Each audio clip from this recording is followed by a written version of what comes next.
Good evening. Welcome to the April 6th budget workshop. First order of business is to approve the minutes from our March 16th meeting. I'll make a motion to approve. Thank you, Joe. A second. And who made that second? Karen. Karen, thank you. Any discussion? All those in favor? Aye. Aye. Any opposed? Motion carries. Before we start, I'd like to mention that Sheila Bork has submitted her resignation from the Budget Finance Committee. She has changed her residence to Arizona and will spend most of her time there. She will, however, spend some summertime months in Maine, so we may get to see her as well. So I want to thank you, Sheila, for your participation in the Budget Finance Committee. We will now start the budget workshop part of our meeting. Do we have Alex Aponte available? It doesn't look like we do as of yet, but we should shortly. He's in the waiting room. I'm admitting him now. He just popped in. All right, we'll put him on the spot then. There we are. Alex. Good evening, Alex. Hey, thank you. I was waiting to be let in. All right. Today you issued some updated paperwork. Would you like to cover some of the areas that caused those changes? Yeah, definitely. And then we'll come back to them as we get through the different sections and so on. So go ahead. Okay. So first of all, I started with the first change was the 100,000 for the TIF. In years past, we had been putting 100,000 towards a revaluation. What I did this time is I actually put the 100,000 into the budget because in talking with Kurt, we are going to have those funds, as part of the tax incremental financing. So, but what I did with that, I actually put it as an undesignated TIF project. One thing the board and the budget committee will want to consider is some projects, and I think that that's been something that we've been talking about because that TIF is going to still be there for the next 8 years. The other change, I got a final numbers from Nathan for the waste and recycling. So there was a net increase of about $9,000. So that was the other change. And then the other couple of changes on this version was the changes that the corrections to the Parks and Rec budget. And there was an error on one of the lines. The other thing I included were the undesignated, the calculation of excess unassigned fund balance and the available TIF funds, which is something that wasn't given to you. But I had said that I would be sending those out. And I want to say, and then I also sent the proposed contract from Pine Tree Waste. And I believe those are all the changes and updates. All right, thank you, Alex. You're welcome. I'm going to go ahead and start right from the top. We'll do admin first. Does anyone have any issues with admin? Any questions? You're seeing reduction in salaries. There is no bottom line on this cost section. Yeah, it's 529,150.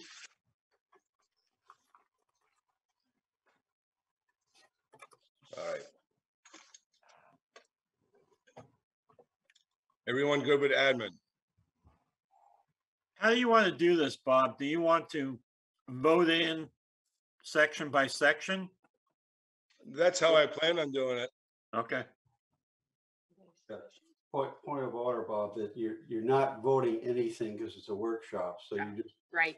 submitting, you're doing your comments and whatever on that, but there is no vote because it's a workshop meeting. Duly noted. Thank you. Are we good with admin? Yep. Let's move on to compensation and training.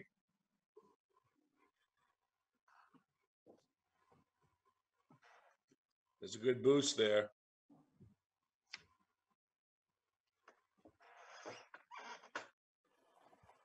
Can someone explain the large increase?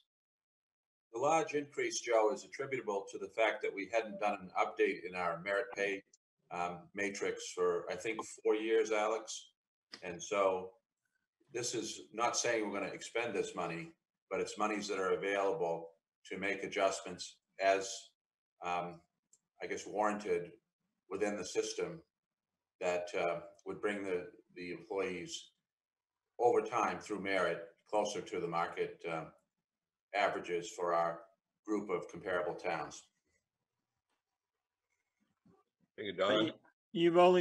You've only spent 6,300 this year, That so could you be still correct. have 17,000. That correct? That's correct. So you're gonna add another, well, 44,000 to it. Yes, that sounds about correct. Yeah. When you look at I mean, I don't have the pay study in front of me, but when you look at where some of our ranges are, they're pretty out of whack. And you know, it would be advisable to do this annually, and that's what we're recommending. Not a full study, but some sort of a update on an annual basis. So to make the adjustments that will be needed, that's the money you're going to need. If you know, it's not all going to happen all at once. It's going to happen, you know, as merit increases are granted, as adjustments are made, as warranted. But So you think you'll spend that entire $67,000 this year? I don't think so, but I don't know as we want to go into the process with what may be, you know, underfunding it. How many employees do you have? The current count, Alex, do you have it? I would say about 25 full-time. And then we have, I don't have the part-time per diems because those do vary. But consistently, we do have about 25 employees. I do want to mention that part of that 60,000 is to replenish the merit pool. So it all, and some of it too is primarily for some of the employees based on the study are way below the minimum. So even just to get them to the minimum based on the study that was done, that would be part of a big part of that 60,000. The other thing I will say is that the Board of Selectmen has approved a $4,000 dollar. I don't know what to term it, but it was essentially just for the town manager during the crisis with the pandemic, and so it would actually be 13,000. And then the other thing I'm planning on issuing some level of recognition, bonuses, awards to the employees who have performed over and above during the pandemic. And that money, including the money the selectmen get, I guess, authorized to me, has not been paid yet, where the timing was after the pandemic, whenever that is. So that may be subject to some adjustment. I'm going to speak with Rolf about, you know, possibly making that adjustment for our employees before the end of the fiscal year. But basically, when you look at a bonus for some of the employees who've given extraordinarily above what you'd consider the average, and in terms of, you know, off hours and I mean, I don't want to get into it and sound too melodramatic, but it's been quite a challenge and quite an effort to keep things rolling and keep the town, you know, in as good a shape as we are. And so basically, there's money for that. I do expect to be issuing those performance bonuses for the pandemic. And so when you look at it all together across that many employees, I don't think it's an unreasonable number. And I also, as I said, don't think it's going to be anything that's going to be expended all at once. And So that's what I would have to say about it. Oh, and the other thing I guess is that it may now be federally reimbursable as well, because they're now authorizing, and we don't have to do that, but of the money that we were allocated, that is one of the qualified expenses. I'm not sure we're going to do that, but that's something we could consider. Thank you, Don. Any other questions? Go ahead, Kevin. Yeah, I just was curious, is this study as far as what we're paying now versus what the minimums are available? I'm just curious. I didn't hear the question. I'm sorry, Kevin. He wants to know if the pay study is available. So the pay study is available. Public employees' pay is also available. We can provide that. You know, but we went to this system because we don't give COLAs. You should know that. We don't have a step program. We have a straight merit program. We haven't looked at the program in terms of an update for a few years. And so, but we're happy to provide all that information about, where we're at with respect to the study, what individual employees make. But, part of the merit system is, if you want to follow the private sector model, I mean, as I said, we're not doing a COLA. Some people are more rewarded than others. And so that does raise some issues as well. And without getting into specifics, Kevin, we had done I'm not sure if it was the budget committee or if it was just specifically the Board of Selectmen, but the individual that's been assisting us with completing the study came and did a presentation. But we do have the compensation study, and we can also. Yep, there you go. Thanks, Bruce. We can also certainly break down the amount that is included within that amount that is being requested to be put into the budget, where it breaks down certain positions that are below the substantially below the minimum for a similar position in a town that's similar to our size. So I can break that down for you as well. Okay, yeah, no, I'm not necessarily opposed, to the increase or anything. It's just would be interesting to know. I mean, it seems like maybe we've been underpaying employees. I'm just curious as what the study shows. That's all. Yeah. Kevin, you can find it online. It's Okay. in the e-packet for the February 9th Selectmen meeting. Okay, thank you. You're welcome. Any other questions for compensation and training?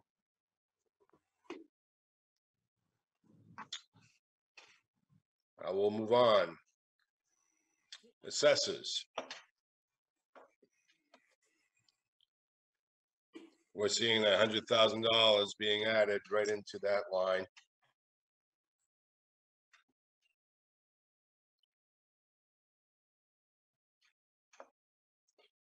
That 100,000 toward the next Evaluation. the upgrade or the next reval. So because we moved that from the TIF. It was previously picked up in the TIF, so we moved that into the assessing budget. So it's actually will be accrued. It's not.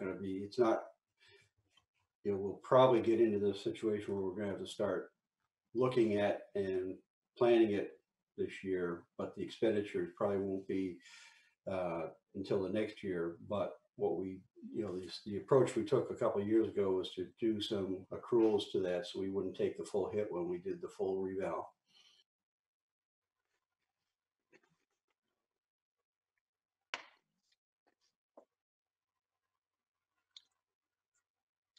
Any other questions for assessors? Code enforcement.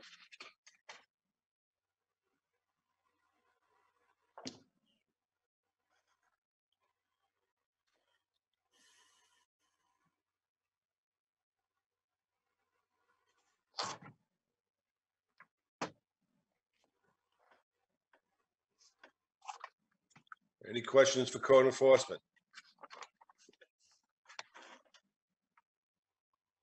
Town buildings.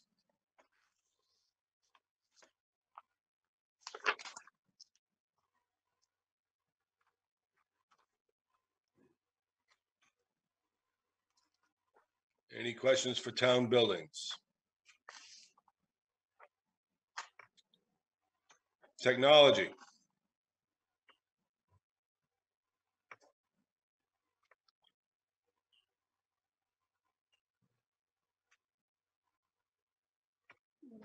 No questions for technology. Can you emphasize that this is a term?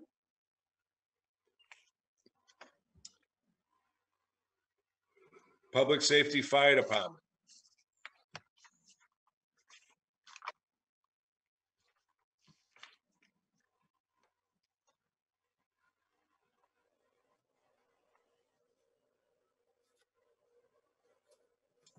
Nothing for public safety fire department. Let's go public safety animal control. Go ahead, Teresa. I like the amount that's in there right now, the 39,556. That is the amount that is for 3 towns. I'd actually like to increase that amount to just to round it up, 73,000.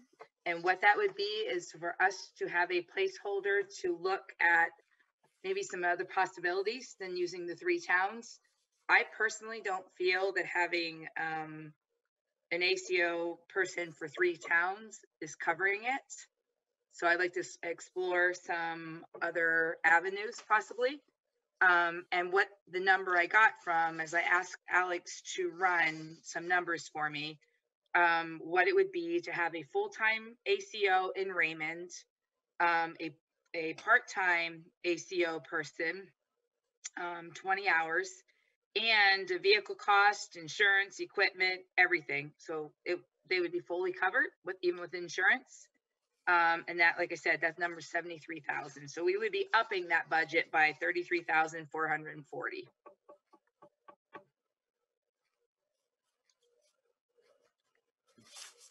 Thank you, Teresa. Any other questions? Hey, Tom, does Gray have a full-time ACO?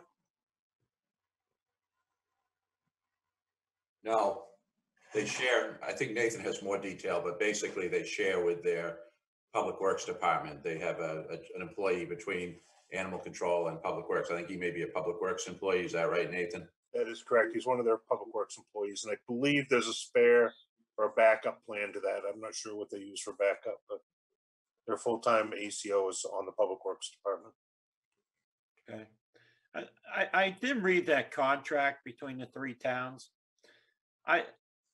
I still think this person is a salaried person, and reading that contract, she meets all the definitions of a salaried person, and I don't know. I don't think it's a fair deal for Raymond, to be honest with you, the way it's set up right now. But just my thoughts. I think we share the concern about the salaried employee. That's their town attorney. I believe it's Natalie Burns' assessment. We could get our attorney to look at it, which I might recommend, but I would agree with you on that point. As far as the fairness issue, I don't know what to say about that. I'm kind of more focused on the overall level of, service that we get. And, I'd like to see more evening hours. I'd like to see more weekend hours. Basically now what we have is an emergency situation, as you can see from the contracts. And, there's been a number of people who have had a concern about this issue. There's been some posts on social media and whatnot. So maybe it is that we have to pay for additional service if we want it. But I think if you have an animal in crisis, you probably want service. And I would define emergency more broadly than what it is under the documents you have. Does the current ACO live in Casco? Yes. And another thing too is at this point, what Teresa's proposing is that we increment the funding in there, but there's no final decisions have been made. It gives some time to look at options, either still amongst the towns or whatever, and things like that. But that way we know, we've got sufficient funding in there to be able to go whatever we want to do, while giving the town managers a chance to work things out and things like that. So It's more to make sure that we have adequate funding whichever way we go. And if we found out, you know, if something changes dramatically one way or the other prior to town meeting, we can always adjust the figure. If it's a lower figure, we can adjust it there. But we want, you know, the intent is to make sure that we have enough money in there to be able to cover whatever way we want to go. Does the assistant ACO live in Casco also? The assistant ACO position is vacant right now, but I believe the former ACO assistant may have lived in Casco. I'm not positive where Lynn lived. Do you know, Nathan? I know, the original one lived in Casco. She was on the Casco Fire Department, I believe. Well, that's the one that we've just had resign. Correct. So I'd say Casco, yeah. Anybody know why she resigned? No. No, even if we did, it wouldn't be for discussion in this Right. meeting anyway. I understand that. But I mean, I just kind of like, was it voluntary? Was it, you know? Yeah, it was a voluntary resignation. I don't know as they do exit interviews in Casco, but so I don't know. I could make that inquiry, but I don't have any information about why. And these employees are employees of the town of Casco. Yeah. Yeah. The other thing too, last year, again, it was my understanding and we were led to believe that we would have somebody covering nights, weekends, and all the time. And it's not currently that way. So I feel it's just not it's not working out. That's just me. Awfully hard to cover 24/7 with only one person right now. You know, Well, right. so But that's why they wanted the extra money last year, is to be able to hire somebody in for those extra hours and stuff. And, you know, and maybe we can multitask this person or persons. But this is in here for one and a half people. And it's, yeah. Is that in there for 1 and 1.5 person? Yep, one for full-time, Raymond only? one full-time and one person for 20 hours. For Raymond only? Yes. No, what's in there right now is Oh, sorry. full-time and the 20-hour part-time amongst the 3 towns. but under Teresa's proposal, it's one full-time and one half-time. Yes. So what I see us doing is taking away or adding to salary without a takeaway. I see us gone just Raymond. So that person and a half would be focused just on Raymond instead of running between 3 towns is what I'm looking for. Okay, that's kind of backwards from what I was asking, but so we are looking to just separate our Raymond only 1.5 persons. Yes. I think the first thing we would do would be, and I've made this request, would be to, you know, make an inquiry of the other 2 towns about the additional hours. And I'm not saying all night, but, you know, maybe something beyond 6 o'clock on the weekdays, you know, call it 9 o'clock for the purposes of discussion, maybe some weekend hours that would, you know, they would come out and do the basic service. Right now, you have to have an animal emergency, and I'm still unclear as to what constitutes an emergency, but we don't want to get into that either tonight. So anyway, I've made that request. We'll see what the other towns say. And so if I understand this correctly, Teresa, Rolf, this is, you know, not the first option. This would be having the financial capacity should we not be able to work out, you know, a resolution to our current issue. And of course, if it did come to the town, we'd look at a model that would be probably similar to what you'd see in other towns like Gray, where you would utilize this person in different capacities for, you know, a greater bang for your buck, hopefully. Do we know call volume? How many calls does animal control get in Raymond? We do know that, and I think Bruce actually has that. He's on the board of directors there. I asked him to get that for me. He may have it right at hand. Give me a minute. I got to pull up that email. Bruce, it was about 130 a Yes. year in Raymond. You think that was that low, that area? Hang on. Oh, it's higher than that, I think. Hang on. And there's also a discrepancy between what the dispatch center has on Correct. the claims and, you know, basically I think there's some documents in your package. Right. That, So in Raymond, according to our dispatch center for 2019, 175 calls for the ACO. 2020, there were 193. And to date in 2021, 31 calls total. And when we look at all three towns combined, 2019 was 574, 2020 was 585, and 21 was 104. Do we know the type of calls they are? I didn't get that breakdown, Joe, unfortunately. I just got the rough numbers. We can get them. I'm just wondering, are we chasing dogs that got loose, or are we dealing with rabid foxes and raccoons? Or... all of the above. Yeah. It is. But what's the predominant one? My sense would be dog issues. Yeah. You know, you're talking about dogs that are loose, dogs that are causing a disturbance. That sort of thing. I would. Can I ask something? And I don't know how it works, but if somebody's being called out at night, like the ACO officer, because of a loose dog, they get the dog and take it down to the pound. Can they charge a fee to the owners for them coming out to do that? How does that work? You can do that. Some towns do that. Okay. I mean, that would be like the after hours fee. So it's a way maybe to recoup some money for somebody having to go out for that emergency call. It's worth a look at. Right. But I think the first thing we need to do is get together our wants and wishes and concerns and give the other towns some additional time to respond. So far, they've answered Don Garish, who's the interim in Casco, along with the ACO, have answered the questions as, you know, he's the employer, she's the direct employee. So I don't know if John, Holly, and Naples shares our concerns or not, but that's my intention, is to see if they have an interest in changing the program of services. And so this will buy us, you know, some time, and we'll have the ability to do a different option if we need to. Yep. But I think our intention is to try to work with our neighboring towns. Yep.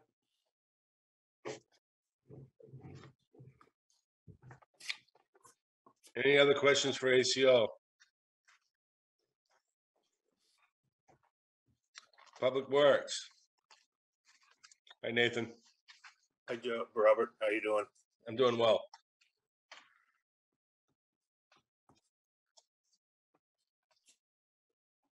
Nathan, does that amount of money keep up your paving what we're trying to do with paving?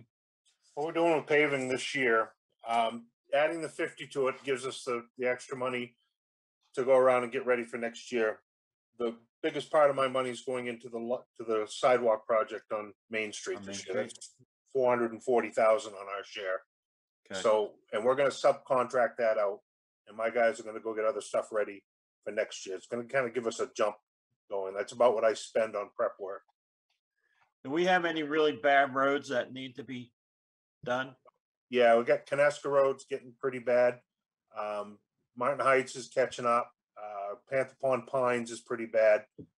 Other than that, they're okay. We did half of Mountain Road last year, and I think that's where we're going to be heading in 23 is the other half of Mountain Road. And that'll get that end all done, and then we'll probably do half of Coneska Road on that same year. With that same project? Yeah. Okay. That all depends on pricing too. We haven't seen a lot of movement in liquid asphalt yet. The price increase that we have seen is the contractors going up because of their labor costs. Yep.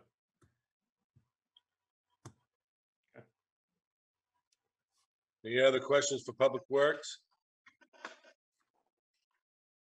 Let's move on to solid waste.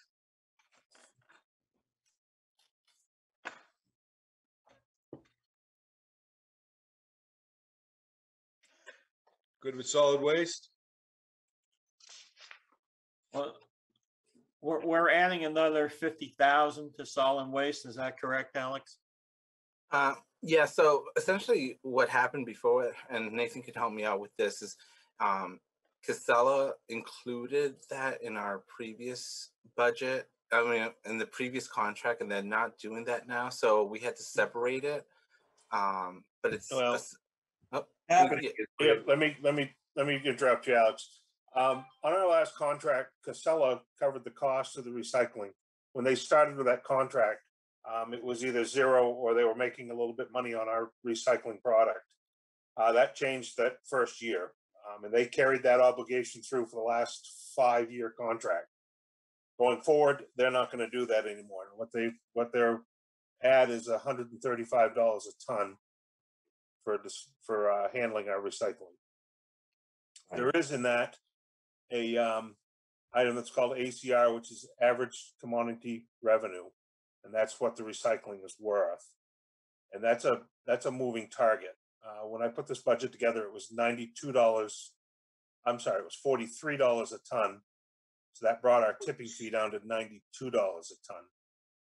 And for budgeting purposes, I felt the best thing to do, because it is a moving target, is to budget the $135 a ton. That's their baseline to carry our recycling. And we run right around about 370 ton, I think it is, in recycling. So that's where that 50,000 comes in for tipping for the recycling.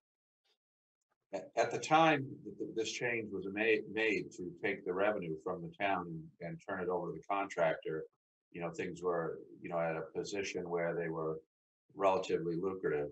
But having been in this business for a while, when they made that, overture that they would like to see that revenue, I was able to negotiate a deal where they got the revenue and we got a stabilized cost moving forward for a number of years.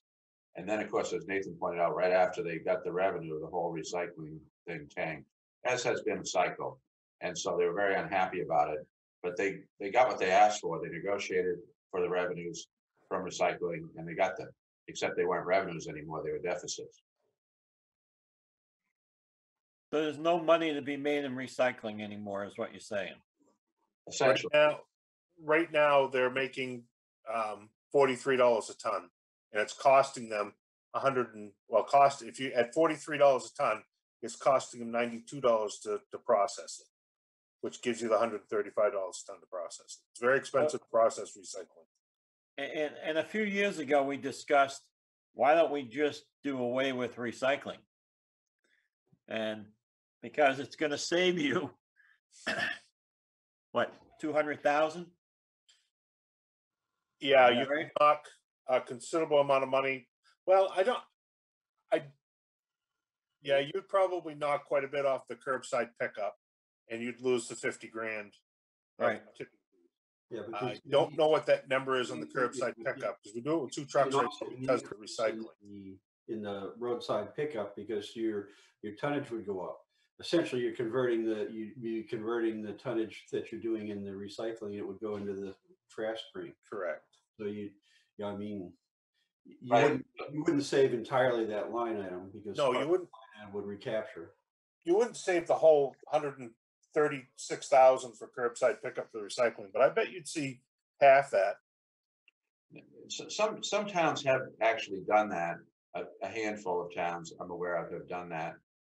Mostly smaller towns. But the question really would be, the issue of the real and perceived environmental good of recycling. There are people who, want to do it. They're trained to do it. It's been something that we've done for some time. And it does ebb and flow. The commodities will go up and down. And of course, if you put it into the waste stream, you're going to pay a much lower per ton cost. But you're going to extract those materials. They have sophisticated, processes at MWAC. I was on the board there for a number of years. They extract the metals. They extract, everything that's not combustible that is, marketable. So they would retrieve that back out after you paid the tip fee. But I think the big question would be, how would the perception be in the town, to not recycle and send it all to the incinerator? And I think there's a pretty strong environmental ethic in the town. So that would be something, you'd want to consider. Maybe you'd want to get some sort of a sentiment about it, if the savings would be sufficiently enough that people would, think it was worth it from a cost standpoint and an environmental standpoint to stop recycling. I know Auburn looked at it last year, and they dropped it really quick. They looked into it. They came up with a number they were going to save. They had one meeting about it, and the public had a fit about it. Yeah. So I don't know. Yeah, I'm just throwing it out there. Oh. I kind of know what the reaction will be. So, you know. It's not unprecedented. There are some towns that have done it. You're correct. There are some towns that have done it. But I mean, I think it's a big issue, and you probably want to get a readout on what people think. Maybe it would be worthy of some sort of a citizen question or something, but I just don't know. But certainly it's not when they said they wanted the revenue, I was all over that. Sure, we'll negotiate the revenue. You want the revenue? Yeah. Did that, and then, like I said, next year or even sooner, it was not revenue. Does Raymond still have a recycling committee? Not an active one, no. Haven't for years. Yeah. Go ahead, Kevin. For what it's worth, I'm certainly no expert in this field, but I do work in the power industry. That is my job, and part of the customer base that I call on is MWAC, it's PERC, it's EcoMain. You know, I do maintenance and sell parts and equipment there. And one of the things that those guys have told me a lot is that many times when we think we're recycling, a large portion of what we think we're recycling ends up in the incinerator anyway, especially with plastics. You know, they have very strict guidelines on the cleanliness. So for example, you know, if you have a peanut butter container and you don't get it completely cleaned and there's a little bit of peanut butter in there, it just ends up in the trash anyway. So for what it's worth, I just figured I would share that. Cardboard's another one. If cardboard's wet, they take it, they bale it, and then they ship it over and burn it. Right, and the overseas markets, the Asian markets, have really tightened up what they're willing to accept. The standards are much higher, and you're absolutely correct, Kevin. That's a big feature and factor. And so if you get a small amount of contamination, you know, significantly large load, it may end up somewhere you don't want it to be, like the incinerator. I just wanted to share that because, you know, like Joe and everybody else on here, you know, if you chose to do away with recycling, the optics would certainly be one that would be, you know, maybe looked at unfavorably by the public. But I specifically work in this field daily, and I think what a lot of people don't understand is that a huge majority of what they think they're recycling is ended up not being recycled anyway. So we may be paying for it and then just burning it anyway. Yeah.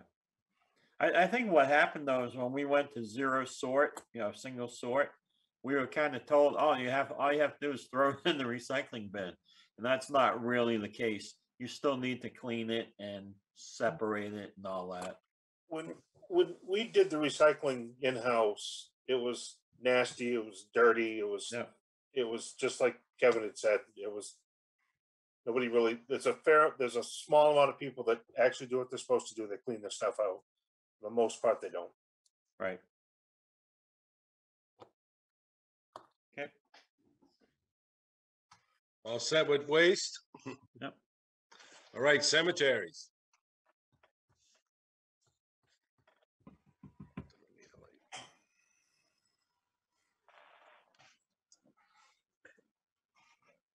No question for cemeteries? No.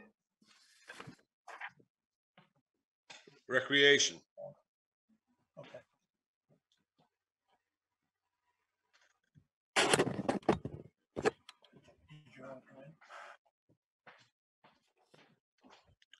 Teresa has her hand up, Mr. Chair. Sorry, Teresa, go ahead. So I was looking over Joe's budget. This is Joe's budget, right? Joe's just believe like so. sitting there like, oh no. Mhm. I would like to suggest putting another 20,000 in that budget. Reason being is because Joe's gonna need some money to be able to do public events. And if he doesn't have any money to do it, then he can't put him on public events for Raymond Parks and Rec. What do you think, Joe? Can't hear you.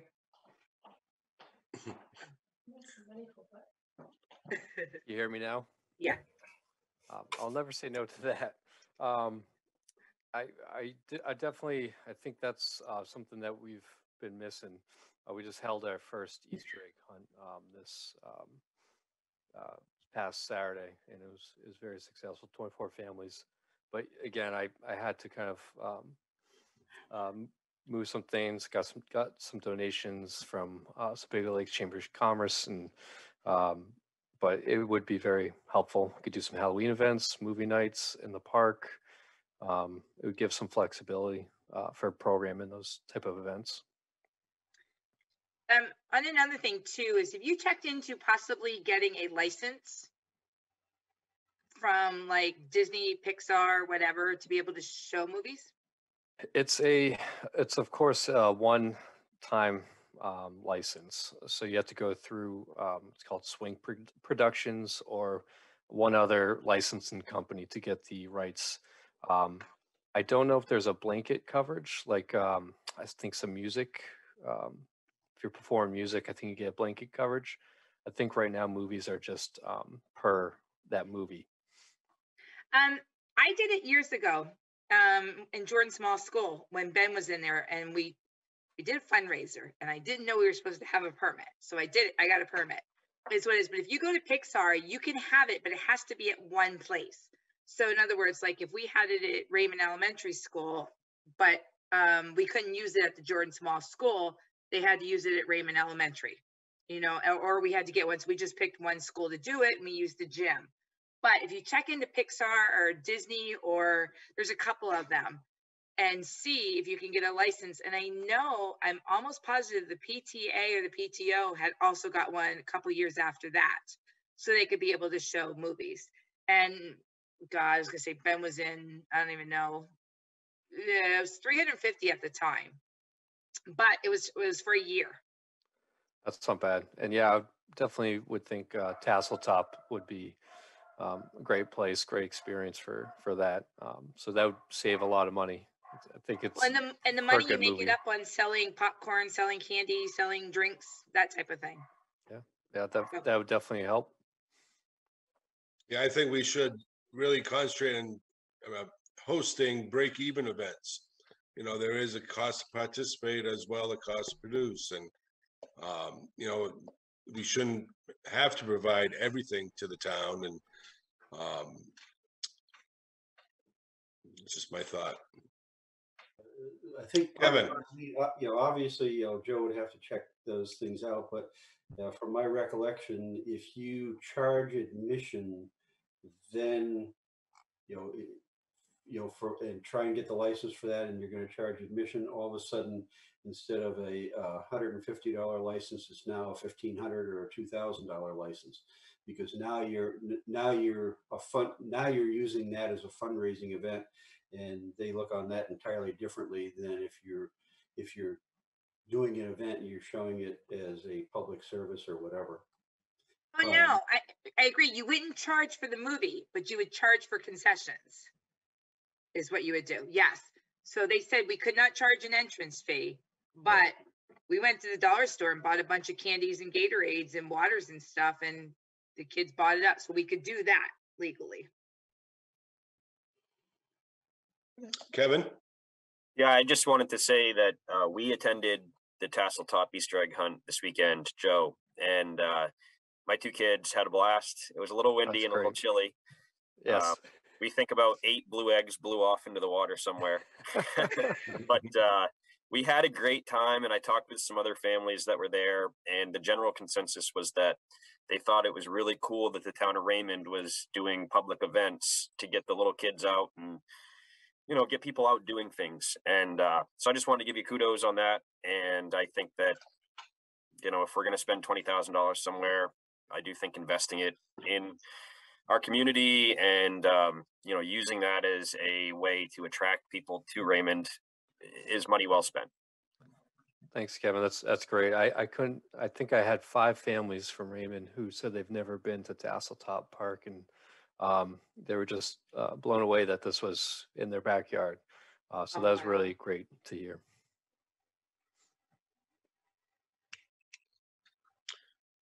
Any other questions for recreation?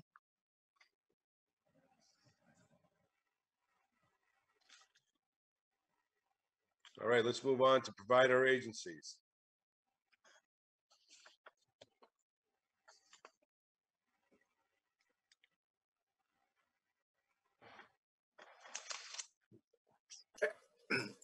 Can I just share? So right now, this is listed as provider agencies. Last year, it's my understanding, was the town manager discretionary fund. You can correct me if I'm wrong, Dawn. So I just wanted to make sure that, because that's been the name that's historically has been placed there, I just wanted to get a confirmation if we want to maintain that name or if we want to switch it to reflect what it is currently is being used for. No, well, let me speak to that because I'm the one that got that fund initiated originally.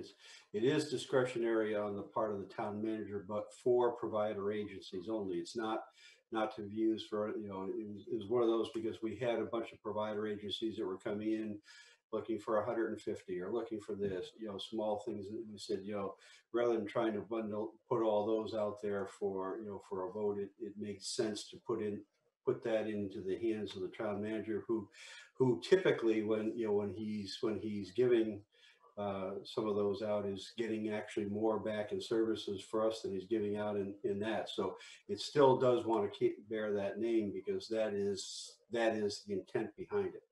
Great. Thank you for the clarification, Ralph. What's the ceiling on that amount? 2,000, I think. No? On the discretionary account? I'm sorry? On the 2,000. discretionary account? My phone. Marshall, you mean what's the ceiling on a per grant, or is it? No, what's the overall cap? Last year it was 2,000. It's still 2,000. 2,000. Yeah, 2,000. Okay, so that's, I hear three people talking at once. I hear 2,000 going once. It is 2,000, and the $2,000 wouldn't go to an individual organization. It would be, I think I have actually underexpended that historically. There's a couple of agencies that I really particularly see great value in, but I think the largest grant I've ever awarded was $1,000. Okay. But you haven't spent any of it this year. I think we've obligated. I think we have. I think we spent about $1,250, right, Alan? That's correct. Yes. For 2 agencies, and that probably will be it. Okay.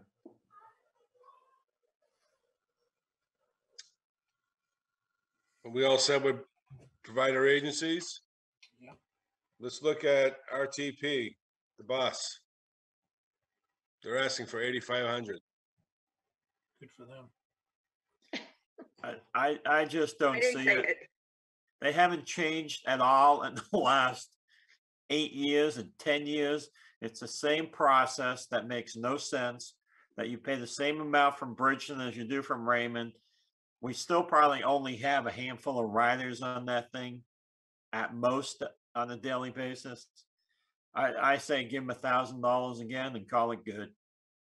I mean, the 8,500 was their request, but that's, I don't see that coming out unscathed out of when we do the warrant article. No. I agree with the 1,000. I do too.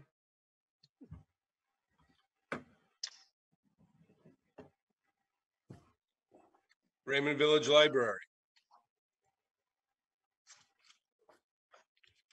Asking for 60,000, 66,000, sorry. Which is the same amount as last year. I'm okay with that. I have to speak on behalf of the library. They're doing different fundraisers. They're putting different things out for community members to really switch it up, which is really cool.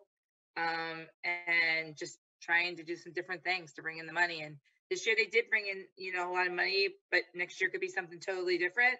But they've done some raffles and stuff like that. So they've really switched it up. Is it good for them?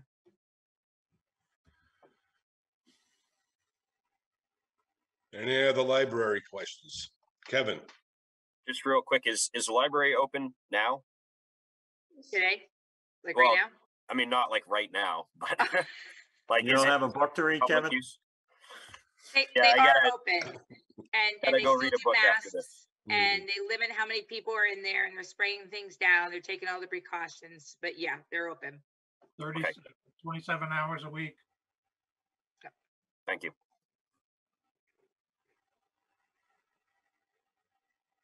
We go with the library? Yep. Tasseltop.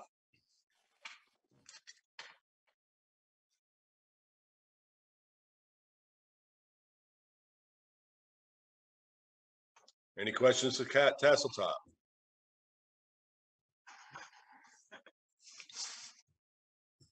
You're, Don has a comment. what? Don has a comment. I don't have a question. It is a comment. I just want to recognize Joe. We had the best year ever despite the pandemic. Great job, revenue wise, operations wise. We had to use social distancing. We had to limit, everything about the park and still had the best year. Now there were people getting out and recreating. That was recommended in the outdoors, but still, it says something about the management of the park, and I'm very, very optimistic for the future with our new recreation director heading up the park.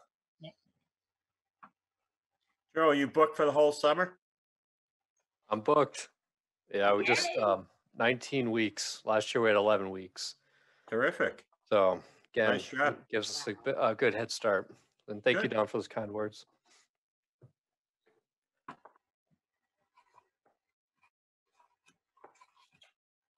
Does Right, that this- start Memorial Day? Yeah, we'll open up the park Memorial Day, and rentals start, I believe, the following week afterwards. Okay, great.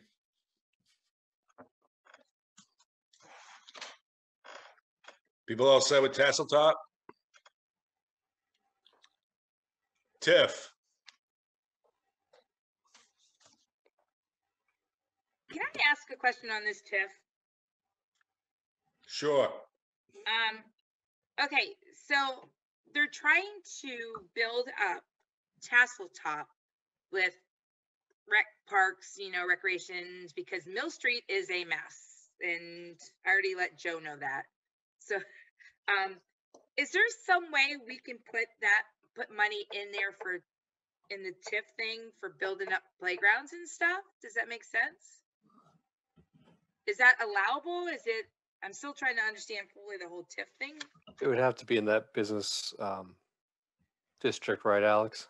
Correct, yes. And I think it Or falls it's out. designated, right? Yes, the designated area. Okay.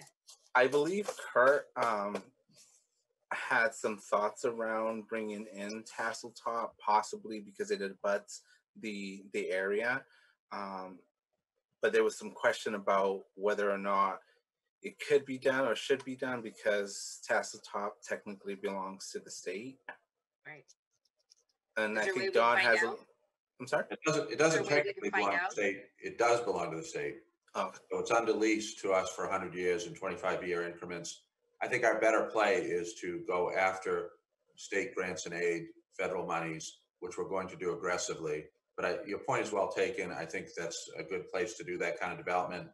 But if we, it's always run revenue neutral. We invest the proceeds from the operations into the park. It hasn't been anything on the tax rate. That's been the idea. And, we have, like I said, we got a 100-year deal. We passed our first 25 years successfully. We're into the second 25 years now. And, but I like the idea of investing state money into a state-owned property. Okay. But we are going to do something, trust me. Oh, I know that. I was just trying to help find more money. Yeah.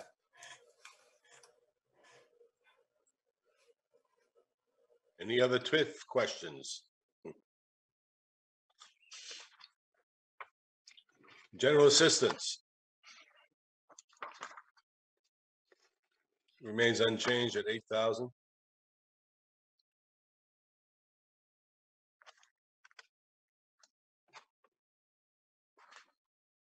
I have Yeah, Don.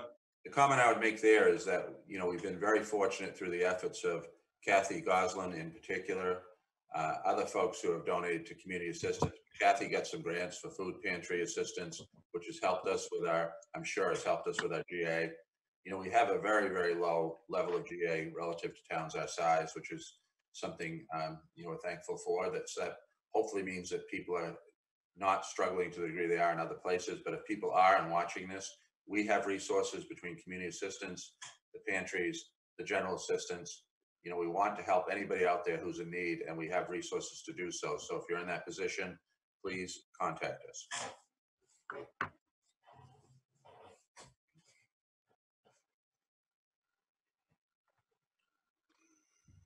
RSU.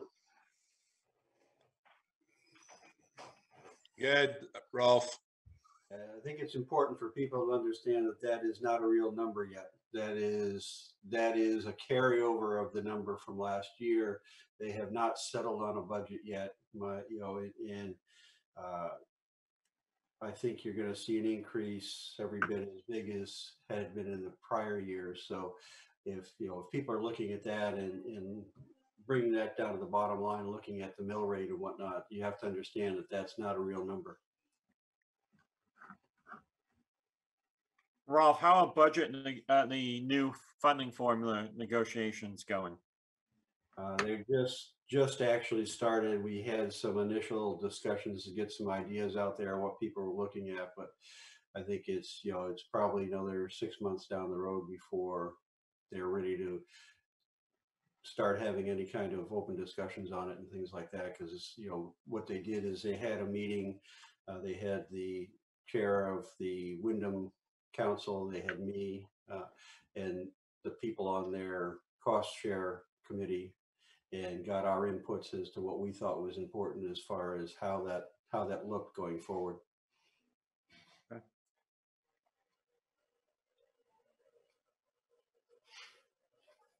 Any RSU questions? Employee benefits.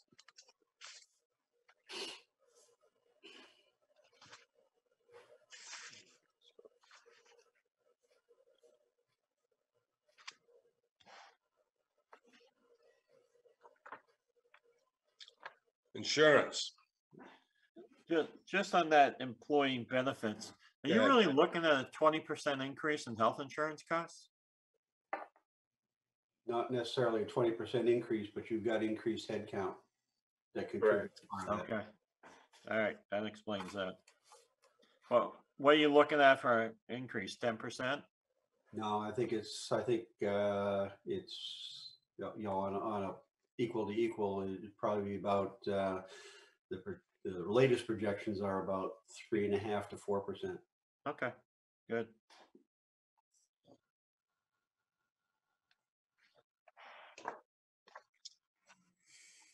Insurance.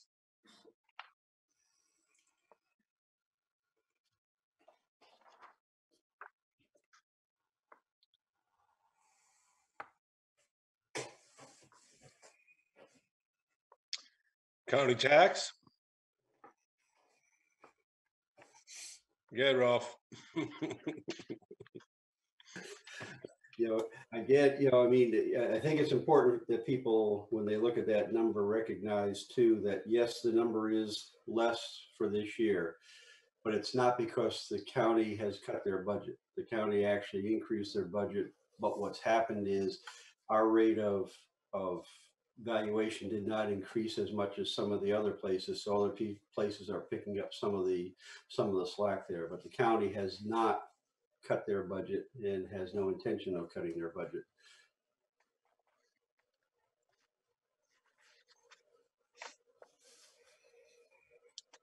Debt service. What's Alex?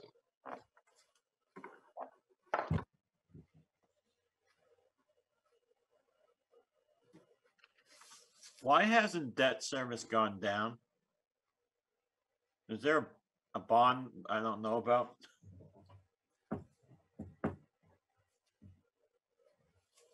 Well, if I could, yeah. So essentially, from my understanding, these are the two bonds that are outstanding. So I'm not sure. I don't have the specifics, in terms of what the remaining amount balance. Yeah, when your interest payments go down, or at least they should. Right. Yeah, I'm not in a position right now to be able to answer that because that's one area that I haven't done much research, but I do know that for next year, that is essentially going to be the same amount. Why would it be the same amount? I think it was a fixed, from my understanding, it was a fixed amount and it was spread And you, over. Vaughn, The principal was a fixed amount, but the interest the was. interest should go down. So you True. pull the retirement schedule on that and take a look at that. Okay, I will do Yeah, you that. should have a new amortization schedule that shows that the interest payments should go down every year. Yeah. All right. I'll do some research on that.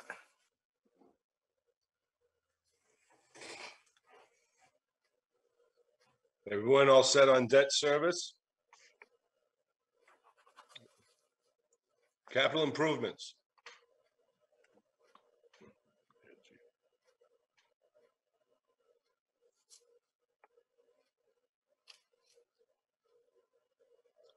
No questions on capital improvements?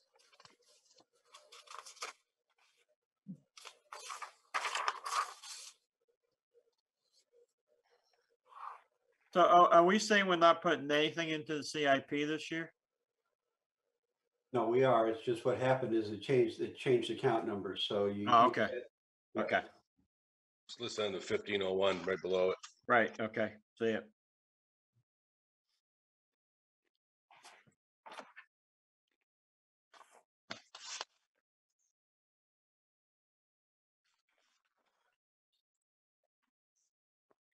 Does anyone have anything else to add to the budget process?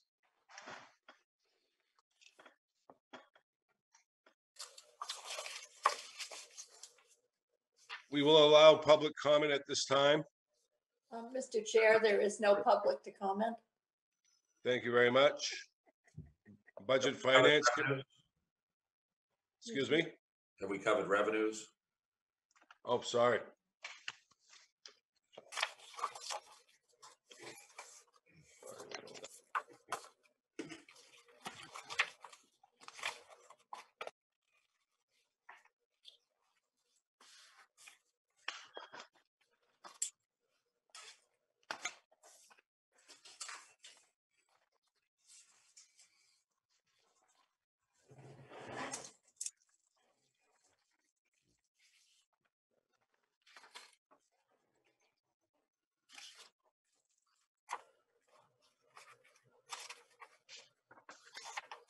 No questions on revenues?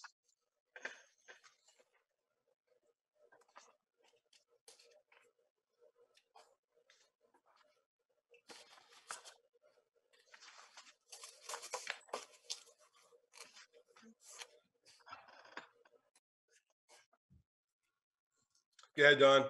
Another comment, I'd just like to call out the staff, Sue's staff, the, clerical staff in general, everybody who's responsible, Joe Crocker, people who are in the direct collection of revenues business.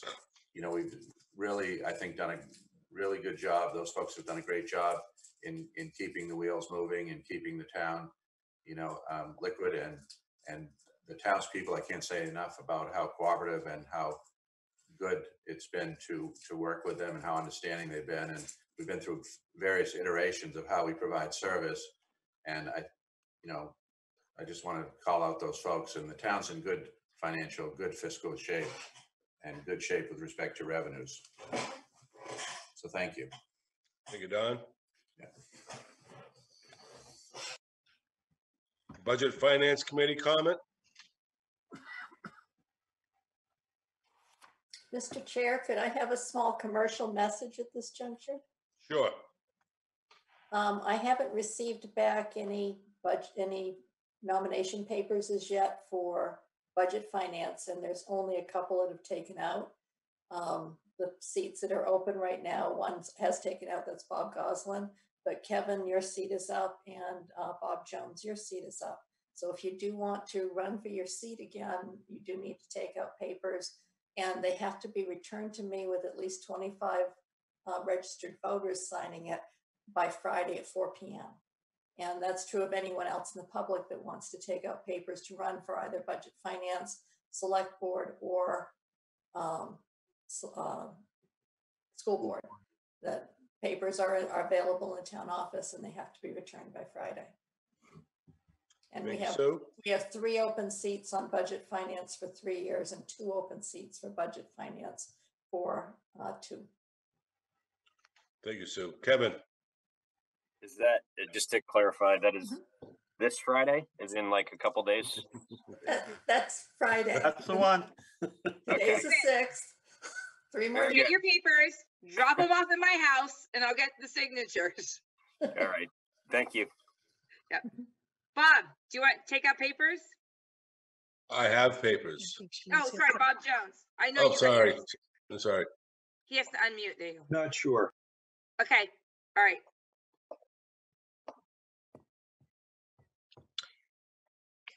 Any budget finance comment? Any select board comment? You guys will be getting an email with Kevin's papers to sign, just so I'm giving you a heads up on it. All right. That's if you guys want me back, of course. There you go. You do, What's that? you do know that. Yes. Seeing no more comments, I'll entertain a motion to adjourn. So moved. Thank you, Joe. Second. Thank you, Kevin. All those in favor? Aye. Aye. Aye. Thank you very much. Thanks. Everybody. Have a good evening.